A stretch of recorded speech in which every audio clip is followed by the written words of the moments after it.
Hello, welcome to the Comic Book Commentary. I'm Bo Leidig, and this week we're going to be talking about the next chapter in the Union miniseries with Union number 3. So let's zoom in and take a closer look. First published in December of 1993, we see here on the cover of issue number 3 that it's taking somewhat of a departure from the covers that we saw on issues 1 and 2. This cover seems to be, I guess, more indicative of the type of covers you were seeing at the time where, you had more than just a static image of the main character. I don't know.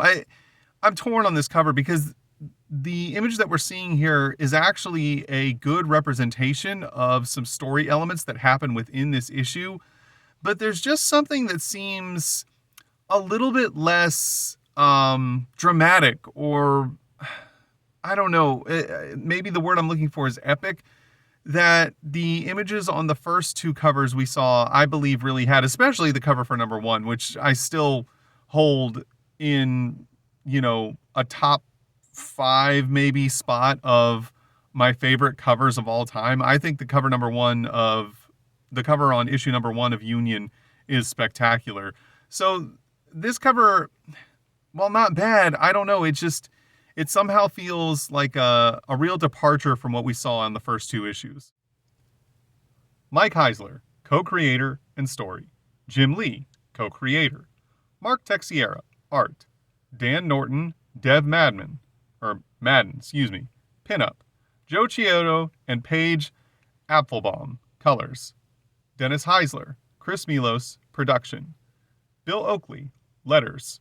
Joe Mendoza, editor. Ollie Optics, color separation.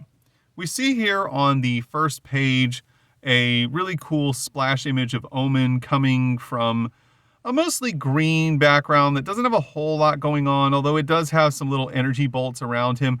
And once again, this is kind of going into something that still hasn't been explained as far as we've seen, in the fact that the Justice Stone and Justice Staff can be either green or blue. And I don't know what the significance of that is. It's maybe there's none at all. Maybe it just changes color, and that's something that happens. But I'd like to believe that there's some reason behind it, and there's some significance as to why this staff and stone, which, the stone being the source of all of Omen's powers, would be able to change color, and that maybe it's, to let us have a visual indication of something that's going on with his powers. We then see that Omen, along with a large contingency of Protectorate soldiers, is locked in a battle with a large contingency of Directorate soldiers. This battle, of course, is happening in the past and is also being observed by a faceless narrator who is speaking about what they are seeing, talking about how they can see these images but have no sound to accompany the images that they're seeing. Therefore, they don't know what the motivation behind each one of these factions truly is. However, they do seem to refer to Omen as the protagonist in the story. And while he is engaged in a battle to the death with a Directorate soldier, the narrator makes note of the fact that they're not certain whether this, other person is a terrible villain or perhaps the most upstanding citizen in their society, and that Omen may in fact be the villain. None of these things are fully fleshed out to the person who's watching this. And to be fair, they're not totally fleshed out for us, the reader, either, as a lot of Omen's past is still rather mysterious at this point in the story. However, Omen is then able to defeat the soldier that he was engaged with and appears to be at the mercy of another Directorate soldier who is sneaking up behind him. However, Omen manages to notice this soldier's presence somehow and turns around and takes care of him as well. This grabs the attention of several other Directorate soldiers who seem to be very upset about the fact that Omen's just killed two of their allies, as they decide to all gang up on him and lock his arms behind him and hold his weapon. However, as the narrator watching this notices, Omen is somehow able to free himself, turn around, and then kill all of his assailants, which is kind of surprising given the fact that, Omen doesn't have any more power than any other Protectorate soldier, but seems to be incredibly skilled with use of the Justice Stone and the Justice Staff, to the point where he's, very capable of not only taking on people that are of equivalent power to him, but also taking on multiple assailants who are of equivalent power to him. However, after defeating these several soldiers, he is struck in the back by a huge burst of energy that the narrator is not sure what that energy is. It's not said if it's just an attack from another opponent or if it's some bolt of lightning, as this battle was taking place up in the clouds. And then this is suddenly where the images that they're seeing just stop with no explanation. We are then teleported to the crater that used to be the town of Chichester, New York, as we see Omen down on his hands and knees, obviously in a fair amount of mental anguish as he lets out a yell. The narrator is trying to figure out exactly how all this plays into Omen's story, which, by the way, we're not 100% certain either. Omen told Jill in the first issue that the Directorate had infiltrated the town of Chichester and were using it as a base of operations to move between their homeworld of Aegina and Earth. And that after being detected, they decided to activate a self-destruct device that destroyed the entire town, leaving no trace of the Directorate, but also killing all of the human inhabitants of the town as well. However, we don't know if that's 100% exactly what happened. We are led to believe that's what happened, but there's also the possibility that somehow Omen was the cause of this destruction. We're still left with a lot of questions. We also don't know how Prince Regent of the Directorate plays into all of this. He's also been seen in the pages of Stormwatch, who were tracking him when they showed up in issue number 1 of this comic. Speaking of which, if you haven't seen my videos on issues number 1 and issues number 2 of this comic, you may want to go back and check out my Union playlist to kind of get caught up on the story so that this isn't also, disorienting.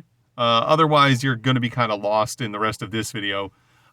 Then, and this is one of the complaints I have about this issue, we are teleported to present day Chichester, where we see a large fence erected around the crater, and we see a narration that is not being spoken by the narrator who was talking over all of the past images of Omen.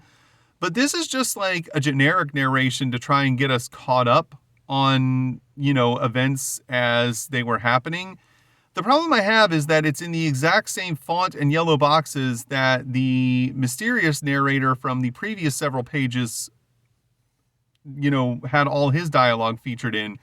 So it's a little bit confusing and jarring to just jump back and forth. I really wish that the boxes for the mysterious narrator had been either in a different letter font or a different color to make this a more, stark transition and help us realize with a visual cue that this part right here was not a narration being spoken by this mysterious figure. We see that the crater is being guarded by some members of the National Guard, one of which we see lying on the ground unconscious with the boots of someone whose face we don't see. And that person recognizes that this is the spot that they are looking for, as there are traces of multiple, if not hundreds of Justice Stones, but only one trace amount of energy from a Justice Stone that is tracked leaving this location. Elsewhere, we see Omen awake in a location we have not seen before. He is bound to a large metallic pillar in the middle of a technological facility, and he is not aware of how on earth he wound up here as he yells out what he's doing here, who's talking to him.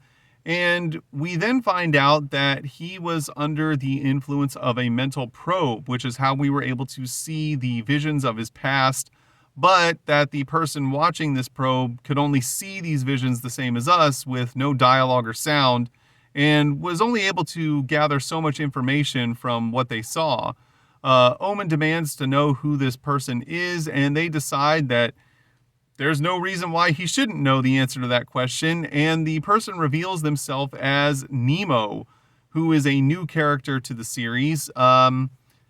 While it does appear that Nemo has a rather space alien type of look to their physiology, he's very, very knowledgeable about Earth's culture and seems to exist with a high degree of how to interact with Earthlings and, how to live amongst them. So it's possible that he may be of Earth and is not an alien despite his appearance. He also speaks perfect English, as does Omen, which is a little surprising. He then talks to Omen and states that, he congratulates him on surviving the mind probe. He's the first to ever do that. And then Omen, demands to know, what this place is. How did he get here? To which Nemo grins maniacally and states, "Oh, you didn't remember?" As he starts to then go into an explanation in which we see flashbacks of what led to Omen's capture, which, I don't know, I feel like this is kind of an odd way to go about it. It seems like the capture of Omen could have existed at the beginning of this issue, or perhaps been its own issue, revealing Nemo as a new adversarial character to Omen at the end of this issue. But I don't know. This is the way they went about it, and it's a little confusing at times and feels a little bit jumbled, but it's what we're dealing with, so here goes into the next page. Nemo explains that after Omen defeated the Quickness in issue number 2, Omen decided to go out searching for the energy source that was supplying the Quickness with his powers, even though the NYPD really didn't want him getting involved. And as he scoured the city, he managed to find a large satellite dish or energy emitting dish that was projecting an energy that seemed very similar. As Omen landed to investigate this, he sheathed his Justice Staff within his Justice Stone, which is something that Nemo was very interested in. And just as he was about to take a closer look at the dish itself, he was hit with a huge burst of energy, which was in fact stolen from him and used against him the same way that we saw Omen do to the Quickness to defeat him in issue number 2. After subduing him, Nemo then sent out his associate Andrews to go pick up Omen's body. And he then states that he actually doesn't want to bring any harm to Omen, but he does want to know exactly how the Justice Stone works and how exactly it supplies Omen with all of his energy, to which Omen replies he has no intention of telling Nemo any of these things. And Nemo states that while Omen, he has no desire to harm, he also has no problem harming anyone who's close to Omen, as he shows an image of Jill on the screen that he pulled from Omen's memories and states that she seems to appear a lot in his recent memories, and he wonders if it's someone that he has an intimate relationship with. However, we realize that while Nemo does know what Jill looks like, he doesn't know her name, and he also doesn't know where she lives. He only knows that she lives somewhere in the New England area. Meanwhile, back in Old Town, Maine, after Jill left Omen after their argument in New York City, she returned back to her home and has been there for the past 2 days. And now she is starting to regret her decision to just leave Omen alone in New York, as she's a little upset about the way that she reacted to him and the argument that they had, as she begins to realized that some of the points that Omen was making were valid and that it was wrong of her to believe that she could just keep him hidden from the world and all to herself as if he was just going to be, hers and no one else's. And then also she starts to remember that, she didn't believe that he was from outer space. And she actually still questions that to this day, despite having seen his abilities and his powers.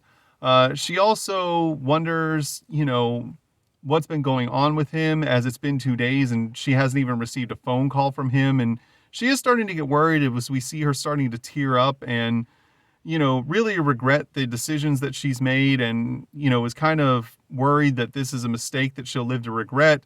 However, she then hears a loud clack and realizes that someone has entered through the front door of her home, which she finds strange as she thought that she had locked the door.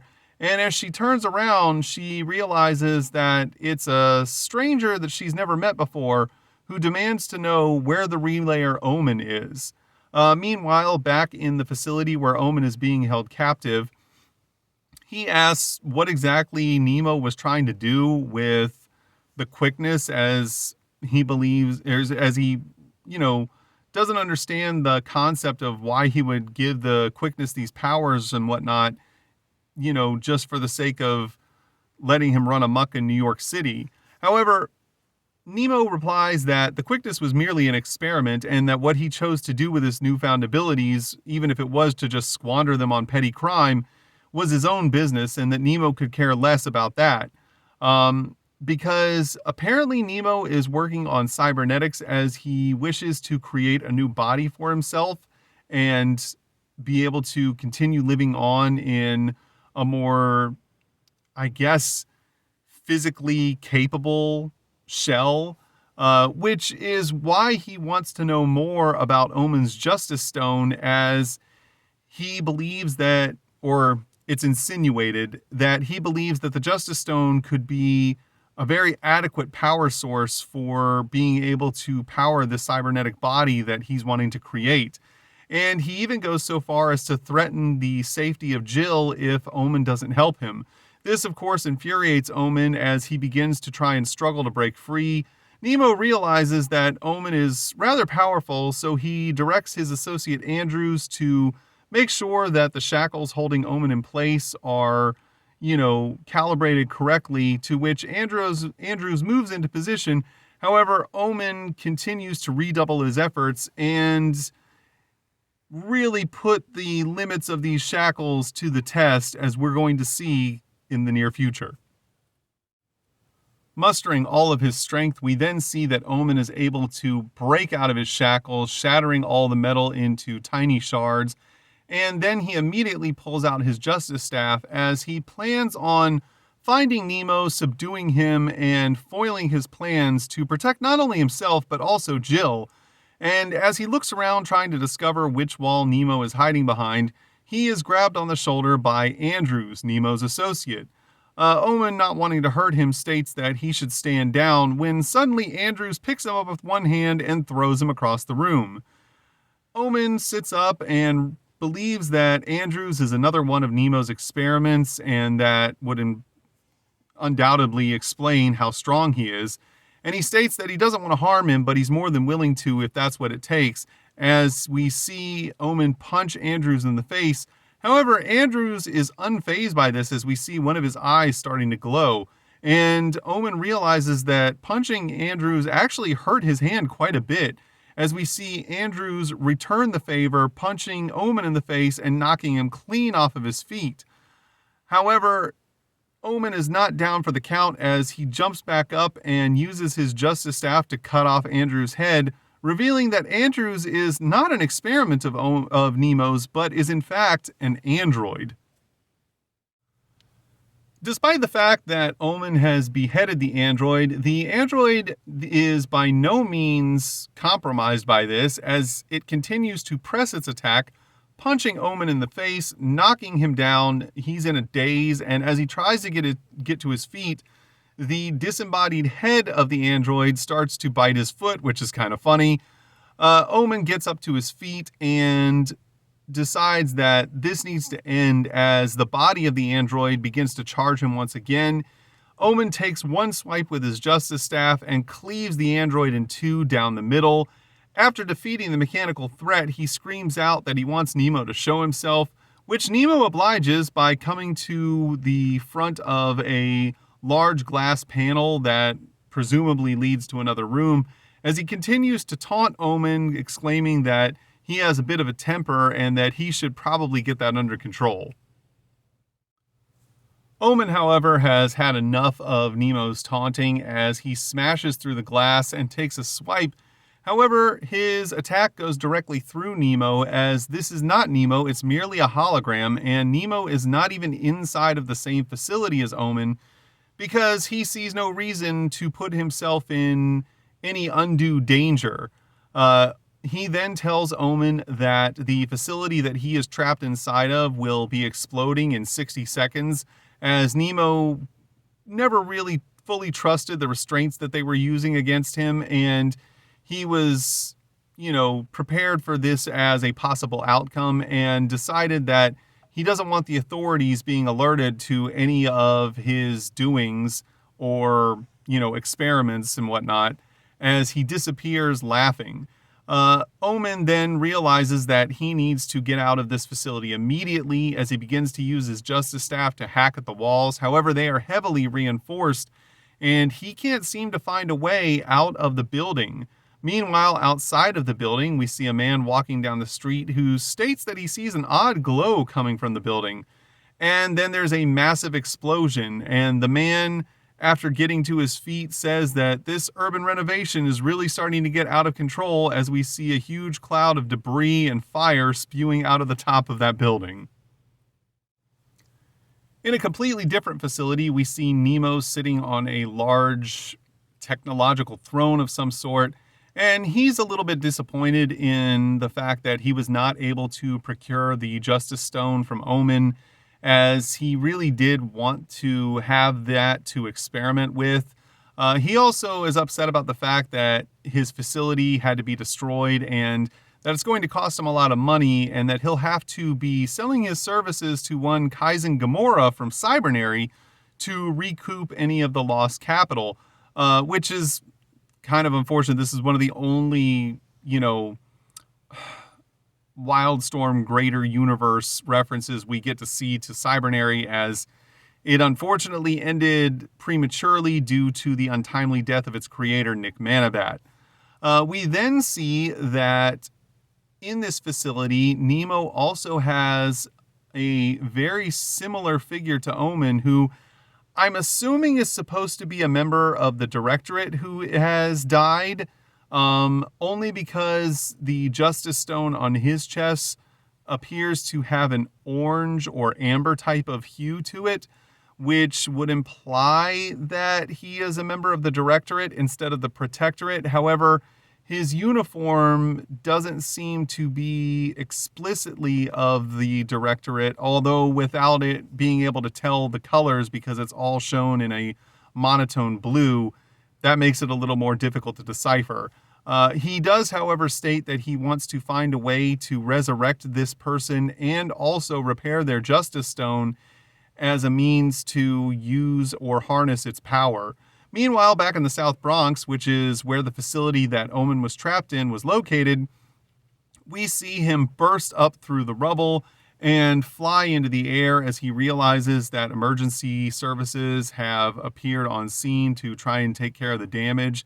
He realizes that he needs to get back to Jill, not only to protect her, but upon seeing her face in the monitors in Nemo's facility, he realized just how much he actually missed her, which it only has been like 2 days since their fight. Like, it's not exactly like they've been apart from each other for weeks. So he decides to make a beeline back to Old Town, Maine, which the journey, even though he can fly, does take him several hours. So I would assume that maybe Omen's flight capabilities, while impressive, are not supersonic in any type of way or even that really fast. It seems like he flies at maybe not even the same speed as a commercial airliner.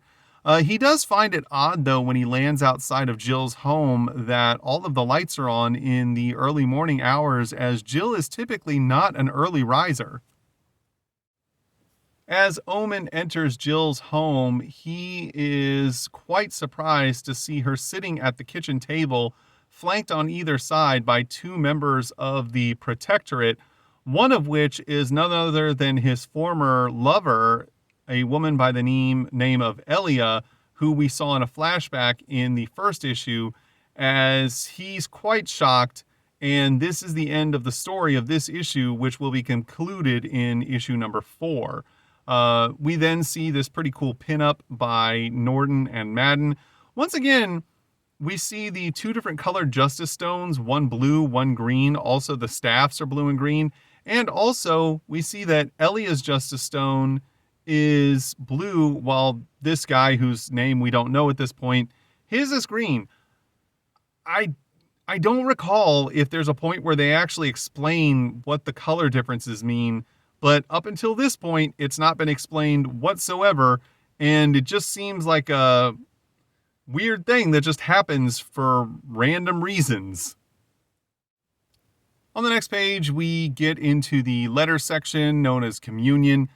Nothing is really that special in the letters of this issue. It's mostly just people kind of praising what they think about Union, the artwork of Texiera, and just that they overall like it. However, one person does kind of point out the fact that Union, like almost all of the early Image works, was coming out at erratic pace, or a very erratic pace, at which, you had no idea if issues were going to come out on time, and they were getting way behind schedule, and, just kind of being like, hey guys, what's the deal? And, they try to kind of, tell them that they're getting their stuff straight, and they're trying to make sure that they've got everything like worked out, and that they plan on, making sure that everything is, ready to go before they make any commitments to when the 4th issue will ship. This is at a point where they didn't know if Union was going to continue past the miniseries. However, there are a lot of letters within this letter section that are very much from people who want them to make Union into an ongoing series, as they were really enjoying it. After the letter section, we get an advertisement for Stormwatch Yearbook. If you'd like to know more about Stormwatch, feel free to check out my Stormwatch playlist. We then get a massive 2-page advertisement for Gen 13. If you'd like to know more about Gen 13, feel free to check out my Gen 13 playlist. We then see an advertisement for Kindred. If you'd like to know more about Kindred, then you're just going to have to be patient, because I haven't made any videos on Kindred just yet. I do know that I at least have Kindred number 1. I don't know if I have all of Kindred, but I will get around to making a video on the issues, or making videos on the issues I do have eventually. I'm just kind of trying to get myself to the point in the books that Grifter and Backlash are coming from, to where it makes, chronological sense to start talking about Kindred. There's then an advertisement for Wizard magazine, of course, because Wizard was being advertised in almost every single issue of every Image comic for like the first 2 years of Image's existence. On the final page of the book, we get an advertisement for Dakota Motor Company and their new album, Into the Sun. For those of you who don't know, and I was one of the people who didn't know until seeing one of their ads in another Image book, Dakota Motor Company was a Christian alternative rock band that was apparently trying to gain some sort of mainstream popularity in 1993. I don't know exactly why they thought advertising in Image comic books was somehow going to help them with that, but here we see they were spending money on putting their ads in these books, and I don't really think it helped, because, as I stated before, until I saw these advertisements, I had no recollection of this band whatsoever, and I don't think that they really gained much notoriety outside of maybe a small circle of dedicated fans.